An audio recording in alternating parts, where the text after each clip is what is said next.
Salut à tous, la team OL, tout même chaud pour OL Fan TV. Très heureux de vous retrouver pour une nouvelle vidéo. Alors, pour ceux qui aiment bien savoir là où je suis du côté de la Confluence, ce beau quartier de Lyon qui a émergé il y a quelques années avec un centre commercial juste derrière moi et puis surtout des immeubles d'habitation assez futuristes. Alors là, vous voyez des petites tentes, pas des préfabriquées, mais des tentes, je sais pas, il y a peut-être un événement à venir. Il y a un petit port aussi, regardez, un port avec des bateaux, c'est juste derrière moi. Voilà, ça c'est pas mal ça. C'est vraiment un bon quartier, moi je trouve. Assez novateur, assez futuriste un petit peu, hein. Vous voyez, avec les docks. Pour ceux qui aiment bien sortir un petit peu plus loin, il y a le Hasard Club, il y a le Dock 40, vous voyez. Comme quoi, Lyon, c'est éclectique. Il y a beaucoup de choses à faire, c'est pour ça que c'est une très belle ville. Je fais de la promo pour l'OL et pour Lyon. Vous voyez les gones. Et le sujet de la vidéo, c'est pas le tourisme à Lyon, c'est le prochain match de Ligue des Champions. Merci. C'est le prochain match de Ligue des Champions, le premier match de l'Olympique Lyonnais en Ligue des Champions cette saison. On a la chance de le faire à domicile. Ça sera mardi à 19 h au Groupama Stadium et ça sera contre le Zénith Saint-Pétersbourg. Il ne faut pas rater ce premier match. Il est capital, vous le savez. La saison dernière, on s'était déplacé victorieusement à Manchester City, un exploit de haut vol, de haut niveau. Alors je vous fais cette vidéo avant le match contre Amiens, donc je ne sais pas ce que sera la performance de Lyon contre Amiens. Mais ce qui est sûr, c'est qu'il ne faudra pas rater nos débuts en Ligue des Champions, c'est capital. Ça sera un match forcément difficile, relevé, parce que je vais vous présenter cette équipe du Zénith Saint-Pétersbourg, qui a tout d'une très bonne équipe, très solide. On ne doit pas rater nos débuts, c'est impératif les Gones de prendre les 3 points à domicile. La performance, je pense, contre Amiens, elle pèsera un petit peu au niveau de la confiance, même si on sait que le match juste avant Manchester City la saison dernière, c'était contre Bordeaux, il avait été absolument catastrophique. C'était une performance franchement digne des plus mauvais matchs de l'OL, et derrière on avait fait un exploit, ça avait servi un petit peu d'électrochoc. Moi je pense que cette saison, le match contre Amiens pèsera beaucoup dans la balance, notamment sur le niveau de confiance de nos joueurs. Voilà, ce n'est que mon avis. Nous verrons bien ce qu'il se passe dans ce match-là, mais je vais vous présenter l'équipe du Zénith Saint-Pétersbourg, qui est une équipe de premier plan dans le championnat de Russie. Le Zénith Saint-Pétersbourg vient d'être couronné tout simplement champion de la première ligue russe. Après plusieurs saisons couronnées d'échecs, leur dernier titre, il remonte à la saison 2014-2015, alors que le dernier entraîneur à avoir remporté le championnat avec le Zénith, c'était un certain André Villas-Boas, actuel entraîneur de l'Olympique de Marseille. Ils ont eu Lucescu, Roberto Mancini, qui n'ont pas réussi à obtenir les succès escomptés. Après plusieurs échecs, la direction du Zénith Saint-Pétersbourg a finalement désigné un homme de la maison en la personne de Sergueï Semak, ancien joueur du Paris Saint-Germain. Les résultats ont alors été immédiats et le style de jeu du Zénith la saison dernière a attiré l'attention des médias, des supporters. Sur un total de 30 matchs joués, le Zénith en a remporté 20 et n'a perdu que 6 fois. Le Zénith a été l'équipe qui a marqué le plus de buts dans son championnat. C'est en partie grâce à l'excellent travail de Sergueï Semak et surtout à son idée d'un football offensif et total, les Gones. Alors, quelle est l'idéologie de Sergueï Semak? Comment et pourquoi ils sont devenus champions en jouant un bon football? Je vais vous le dire tout de suite, mais un petit aparté sur Sergueï Semak, qui est un jeune entraîneur qui a gravi un peu les échelons du Zénith Saint-Pétersbourg. Il est passé par les équipes de jeunes, il a entraîné les équipes de jeunes. Et puis c'est quelqu'un avec une personnalité très particulière, avec beaucoup de valeurs, puisqu'il est administrateur d'un orphelinat et lui-même, avec sa femme, a adopté un orphelin. Son frère est moine. Vous voyez, c'est quelqu'un de très particulier, mais très respecté en Russie pour son parcours de joueur, mais aussi aujourd'hui pour son parcours d'entraîneur. Voilà, il a des références. Alors, On commence tout de suite. Quels sont les schémas tactiques utilisés par le Zénith Saint-Pétersbourg? Sergueï Semak a utilisé 2 systèmes dans la plupart des matchs de la saison dernière, soit en 4-4-2, soit en 4-2-3-1. C'était les systèmes les plus utilisés par Sergueï Semak, quel que soit l'adversaire, le style de jeu étant clairement défini. Le gardien qui a joué toute la saison dernière, c'est Andrei Lunev, le russe. Dans les 2 systèmes, Semak a utilisé une ligne de 4 défenseurs qui n'a pratiquement jamais changé. Les arrières habituels sont Igor Smolnikov, l'arrière droit, Branislav Ivanovic, vous le savez, vous le connaissez, ancien joueur de Chelsea, et Jaroslav Raticki. Ça vous dit peut-être quelque chose? Nous l'avons affronté l'année dernière en Ligue des Champions avec le Shakhtar Donetsk. Ça, c'est la charnière centrale. Ivanovic, Raticki, et puis l'arrière gauche, Yuri Zirkov, le russe au milieu de terrain. C'est celui qui a le plus changé au cours de la saison dernière. Toujours, par contre, à partir d'un système en 4-4-2. Les 2 milieux les plus utilisés, c'était Emiliano Rigoni à droite, Magomed Ozdoev et Wilmar Barrios au centre. Sébastien de Russie à gauche. C'est un Argentin.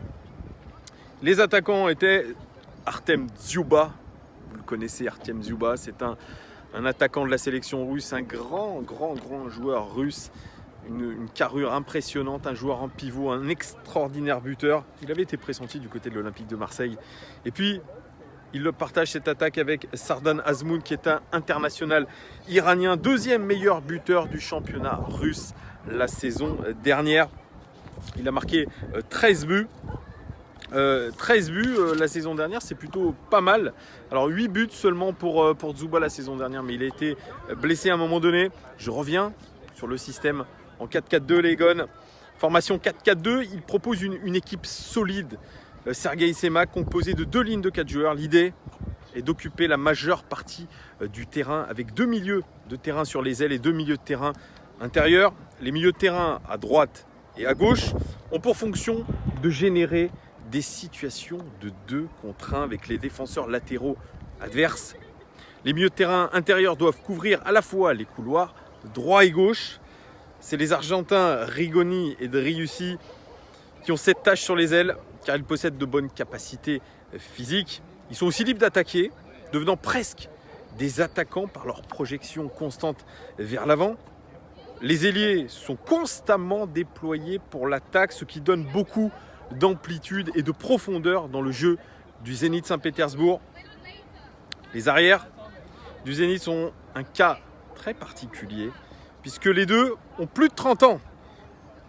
Au début de la saison dernière, on doutait énormément dans la presse russe. Les observateurs russes doutaient de Smolnikov et Zirkov puissent faire ce que leur demandait Semak parce qu'il est très rigoureux, il demande beaucoup d'efforts.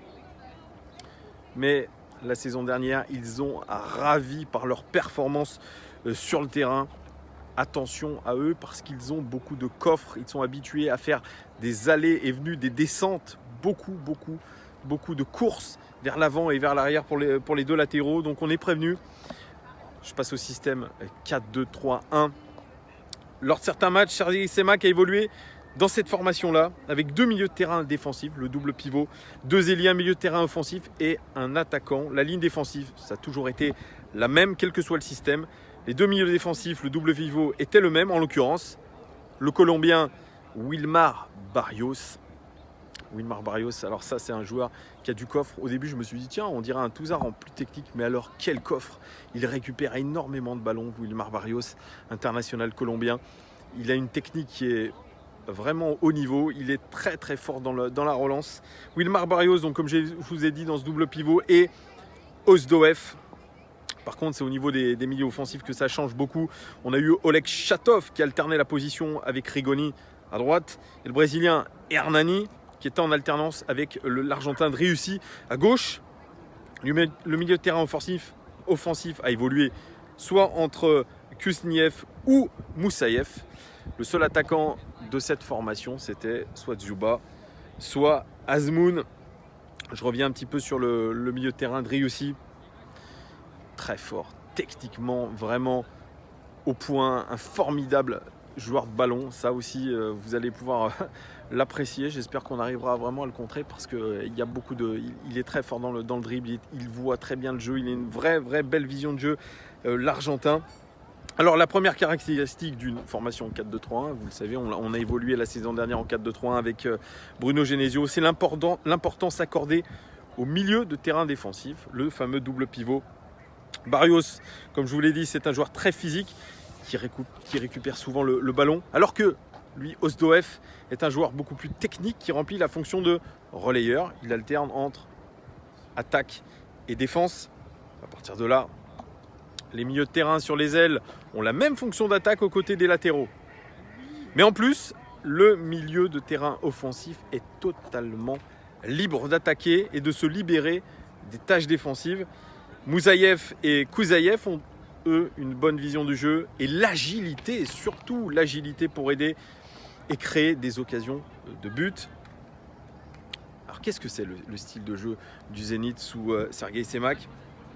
Eh bien, la première chose sur laquelle s'appuie le Zénith est la possession du ballon. Sergueï Semak a fait du Zénith une équipe qui prend l'initiative du match de la première à la dernière minute. Le Zénith essaye aussi de positionner ses défenseurs centraux aussi haut que possible. Donc il y aura de la place pour jouer en contre et dans leur dos. Ça, il faudra bien le retenir. À partir de là, c'est la mobilité des autres joueurs qui fait la différence pour trouver des espaces. Oui, on a affaire à une équipe avec des joueurs qui sont constamment en mouvement.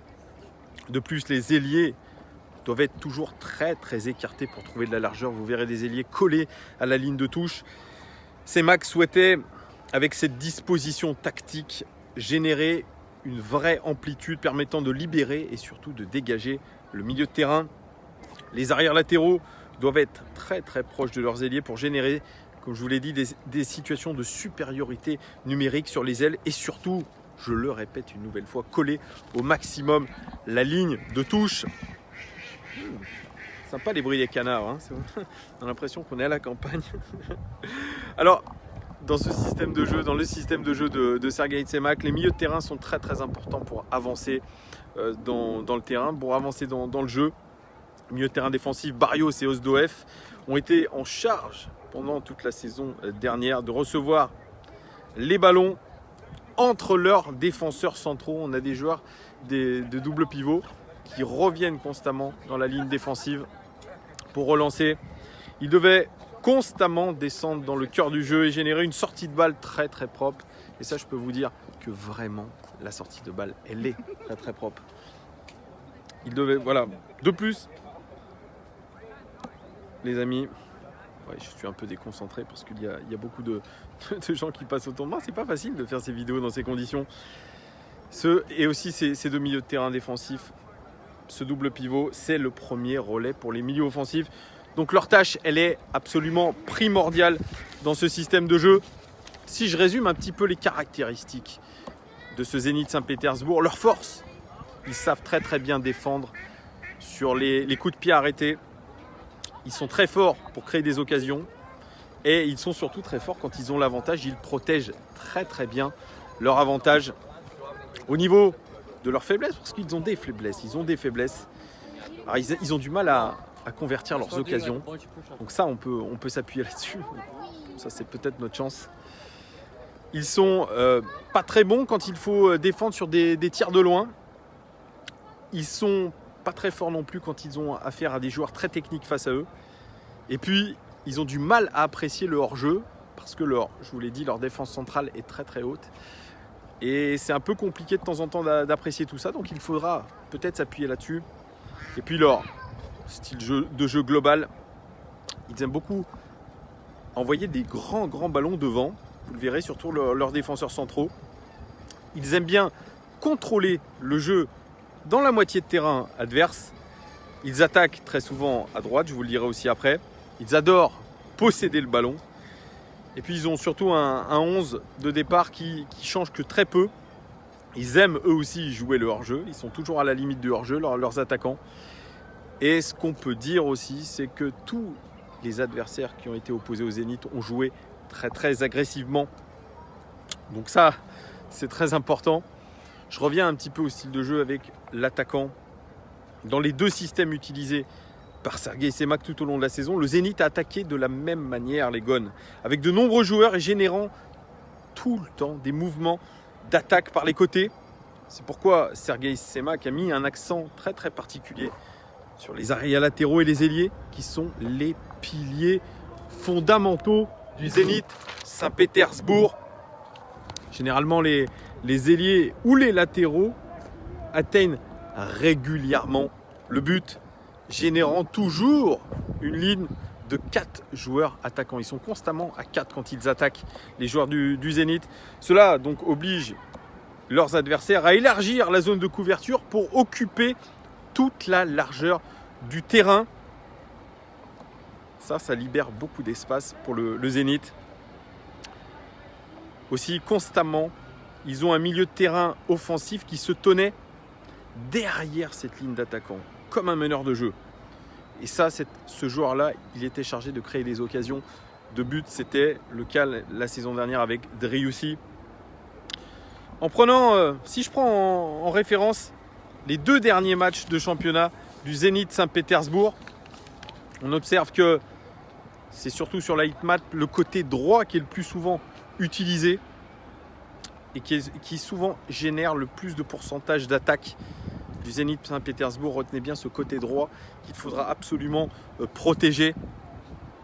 Ils font souvent des jeux d'attaque aussi par le côté gauche, mais c'est vraiment les 2 côtés du terrain, droite et gauche, qui génèrent des attaques.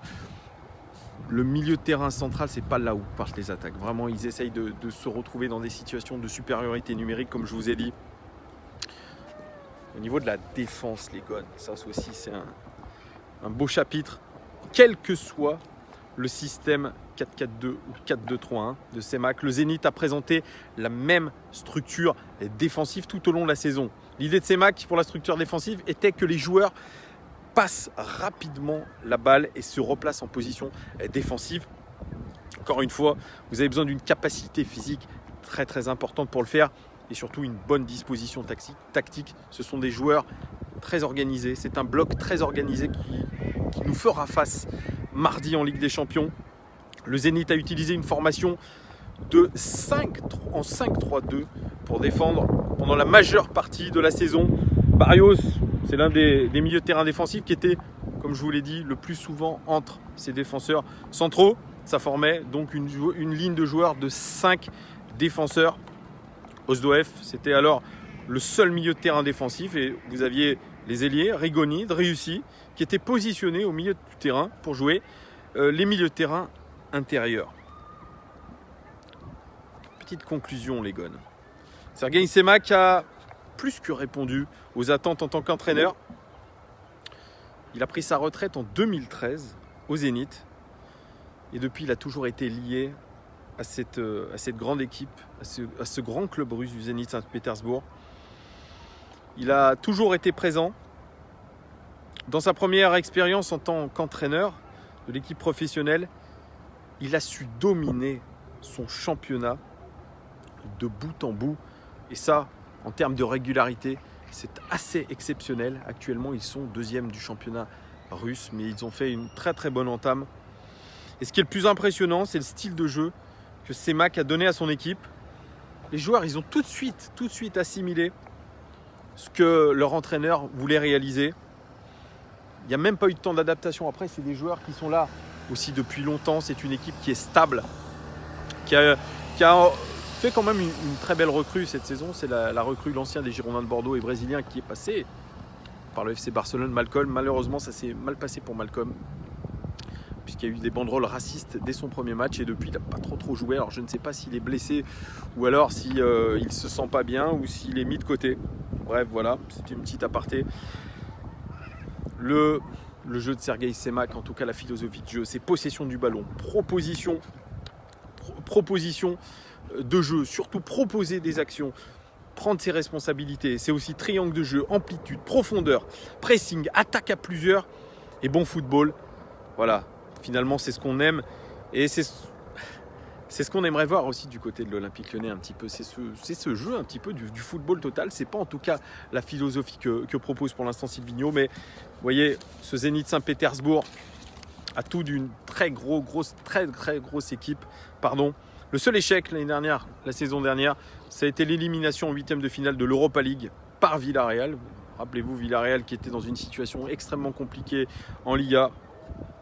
Ils étaient pratiquement au point d'être relégués. Eh bien, ils ont quand même éliminé le Zénith. Ils étaient les favoris pourtant pour passer ce tour. Mais ils ont joué leurs deux pires matchs de la saison. Vous voyez, il y a encore une petite chance pour l'Olympique Lyonnais.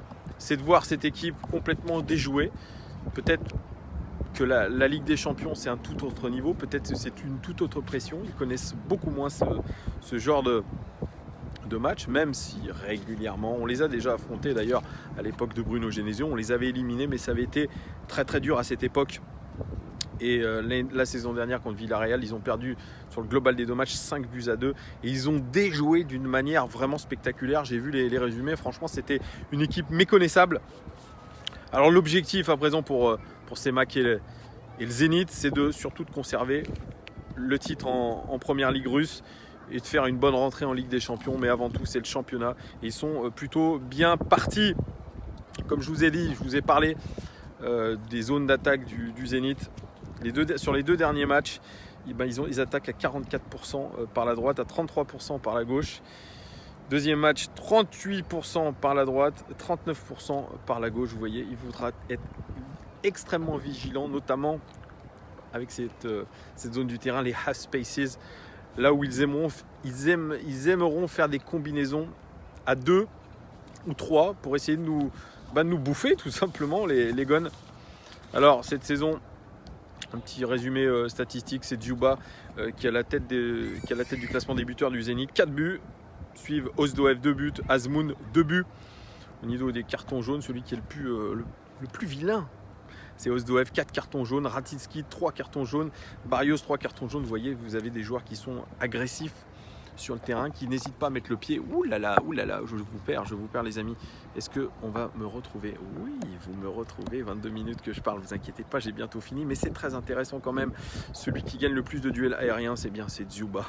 C'est une armoire à glace, un pivot, 4,4 duels aériens gagnés en moyenne, derrière Ivanovic et Ratitski, les deux défenseurs centraux. Au niveau des passes décisives, Djouba, 3 passes décisives. Il a 4 buts, 3 passes décisives en première ligue russe pour l'instant. C'est très bon. Azmoun, qui est aussi leur attaquant, 2 passes décisives. 2 buts, 2 passes décisives depuis le début de la saison. Au niveau des tirs par match, Azmoun, 3,5 tirs par match en moyenne. Il tire beaucoup. Devant Djouba, 2,4 tirs par match. Et Ozdoev aussi, 2 tirs par match en moyenne. Au niveau des passes clés, passe avant un tir, eh bien c'est Driussi, Sébastien Driussi, l'Argentin, 2,8 passes clés par match en moyenne, c'est très lourd. Attention à ce joueur qui va nous poser des problèmes, je le dis d'avance, devant le défenseur latéral. Je vous en ai pas parlé aussi, mais lui aussi il a été une bonne alternative. C'est le latéral droit remplaçant, mais c'est un super bon Brésilien qui s'appelle Douglas Santos. Depuis le début de la saison, il est à 2,6 passes clés par match. Attention à lui aussi. C'est un joueur de très grande qualité avec un coffre très important. Et puis celui qui fait de nombreuses passes clés, ça se voit dans les passes décisives. Certaines Djouba, toujours, qui est un élément central de cette équipe russe. 2 passes clés par match en moyenne. Au niveau des dribbles, celui qui réalise et qui réussit le plus grand nombre de dribbles par match depuis le début de la saison, eh bien c'est Driussi, 3 dribbles réussis par match en moyenne, c'est très bon. Devant Smolnikov, 0,8, il est très loin, 0,8, regardez, 3 à 0,8, il est loin. Et Douglas Santos, 0,8, attention à Driussi, je ne le répéterai pas encore une fois. Au niveau des longs ballons, ils sont des experts là-dedans, je vous ai dit qu'ils aimaient bien balancer devant, sauter les lignes, et je pense qu'ils vont faire contre nous. C'est Ratitski qui fait en moyenne 10 ballons longs par match, c'est absolument énorme. Il est devant son gardien en nombre de ballons longs, c'est pour vous dire. Et puis ensuite suivent Ozdoev, 7,5 ballons longs par match en moyenne. Et Ivanovic, 6 ballons longs en moyenne. Au niveau des passes réussies, alors celui qui en a le plus, mais il a joué que 18 minutes, c'est un ancien Lyonnais. C'est Emmanuel Mamana qui a eu une grave blessure au ligament croisé. Lui, il a 91% de passes réussies, mais il a joué que 18 minutes, donc on va pas prendre cette référence. Les 3 qui ont le plus grand nombre de passes réussies en pourcentage, c'est Smolnikov, 88% de passes réussies, Wilmar Barrios, 87% de passes réussies, et Ivanovic, très bon aussi, 86% de passes réussies. Au niveau des passes par match, celui qui a le plus grand nombre, c'est Ratitski, défenseur central, 64 passes en moyenne par match devant Ozdoev, ça passe beaucoup par Ozdoev, 56 passes par match, et Ivanovic qui est aussi membre de la défense centrale, 56 passes en moyenne par match. Au niveau des tacles, c'est Ozdoev, 2,5 réussis par match en moyenne pour lui devant Douglas Santos, 2 tacles réussis, et Oleg Chatov, 2 tacles réussis en moyenne. Et au niveau des interceptions défensives, c'est toujours Ozdoev. Attention à ce joueur, il est quand même très complet, 2,1 interceptions par match en moyenne devant Wilmar Barrios qui est à 2 aussi lui, et Ratitski à 1,8. Voilà, ce sont des très bons ratisseurs de ballon. Au niveau des dégagements, c'est Ivanovic qui en fait le plus, 3 dégagements par match en moyenne devant Rakitski, 2,6 dégagements par match, et Ozdoev, 2 dégagements par match en moyenne. Les Gones, vous voyez, c'est une équipe, ça fait 26 minutes que je vous parle, j'espère que je n'ai pas été trop long, si j'ai été un petit peu long, qui est une équipe très complète, une équipe très solide, qui a l'habitude des joutes européennes, qui est capable de déjouer, comme je vous l'ai dit, mais avec une philosophie de jeu qui est rodée, une équipe organisée, solide, qui est sûre de ses forces, qui a des joueurs expérimentés. Je vous le dis, ça va être très dur parce que nous, on est toujours en rodage, on est toujours en train de se chercher. Et s'il n'y a pas un gros état d'esprit, une envie de jouer les uns pour les autres, et surtout beaucoup de réussite, je pense qu'on peut aller vers une contre-performance. Ce que je n'espère pas, mais voilà, quand j'ai vu la liste des équipes qu'on allait affronter lors de ce premier tour de Ligue des Champions, lors de cette phase de poule, pardon. Eh bien, on est loin d'avoir un groupe facile, mais aucun groupe n'est facile en Ligue des Champions. Certes, il n'y a pas de très très gros noms du football européen, de très grands clubs, mais ce sont des clubs qui sont rodés, vraiment rodés à ces joutes européennes, qui sont rodés à jouer entre eux, parce que ce sont des équipes assez stables, et avec surtout des entraîneurs qui ont une philosophie de jeu très claire, un état d'esprit qui n'est plus à démontrer. Donc oui, ça sera forcément très dur. Je ne suis pas très optimiste pour être franc avec vous. Si le Zénith est dans un très bon jour, ça va être vraiment compliqué pour nous. Moi, je pense qu'on va plutôt vers un match nul ou une défaite qu'une victoire. Ce n'est que mon avis. Mais je ne sens pas la victoire. Non, je ne la sens pas. Je pense qu'on aura face à nous une équipe bagarreuse, une équipe qui sera sûre de ses forces et qui viendra surtout pour gagner chez nous ce premier match. Et le match retour, ça sera le 27 novembre à Saint-Pétersbourg. Ça sera un début d'hiver. Rappelez-vous l'année dernière quand on s'est déplacé en Ukraine à Donetsk, pareil en novembre, ça a été complexe. Donc pour nous, ça serait mieux de faire quand même le plein de points à domicile. Commencer bien comme il faut, prendre ces 3 points, mais ça sera très compliqué, je vous l'annonce.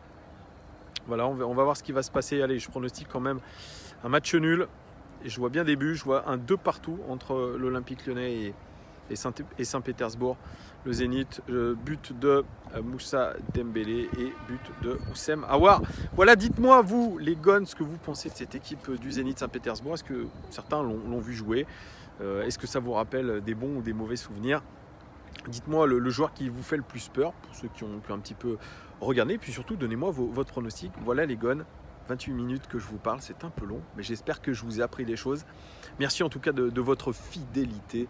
Les Gones, ça fait toujours plaisir. Merci du pouce bleu, merci de l'abonnement, merci des commentaires. Ça fait vraiment plaisir. Et puis partagez la vidéo, n'hésitez pas à partager sur vos réseaux, ça fait toujours plaisir. On partage auprès d'une plus grande communauté. Je vous dis à très bientôt et profitez de votre début de semaine les Gones. À bientôt les Gones. Ciao.